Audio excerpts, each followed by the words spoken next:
In November 2017, I got an email from one of our Instagram and Facebook followers. He's a sales manager at the largest Boston whaler dealer in the state of Texas. He told me about this client's boat that came off his boat lift during Hurricane Harvey, washed up the river like 2.5 miles, and came to rest in someone's backyard. I couldn't help to think back on Superstorm Sandy when the same scenario happened to this 39 Midnight Express that we ended up repairing.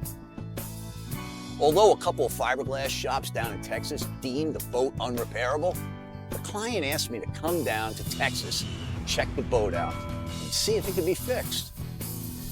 Oh, I forgot to tell you, the boat is a brand new 2016, well, new at the time, $1.3 million 42-foot Outrage, the most expensive Boston whaler to date. So I flew down to Texas and spent the day with Mike and Mark from Sail and Ski, evaluating the damage to the boat. I was finally able to see the boat up close and personal and the actual damage this hurricane did to this Outrage. Well, after spending a couple hours literally doing the repair process almost in my head, I made arrangements to have the boat transported up to Massachusetts. The boat arrived up here, I think it was the week of Christmas. Well, forget Christmas. Try to get any boatyard to do anything in New England in December, January, and February, no less March, it's not gonna happen. So we're a little challenged as far as making arrangements to have the boat lifted off the flatbed that it was transported here.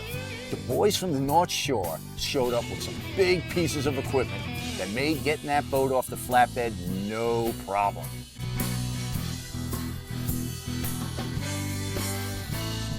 Well, moving into January after the holiday break, we had one of the most mildest winters in record.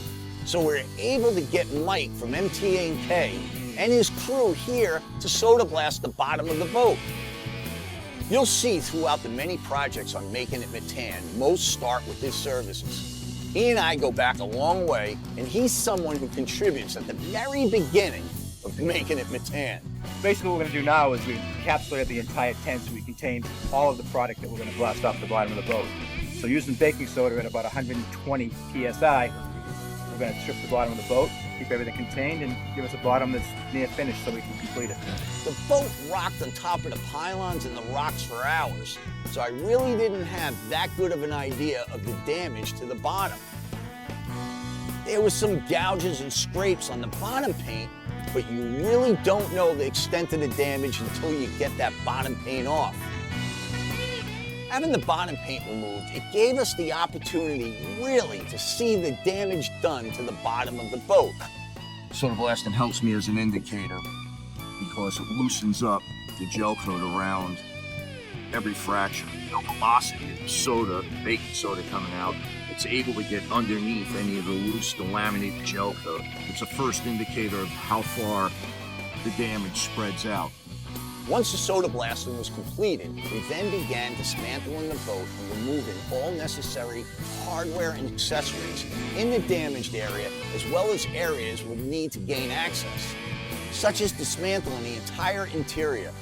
We needed to cut out multiple layers of liners to gain access to the inner damage to properly perform the repair.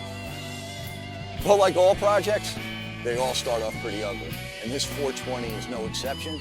But we're gonna take a break, stay tuned, because when we come back, we're gonna start cutting up this $1.3 million boat on the road to Making It Metan. If you like this segment, click right here.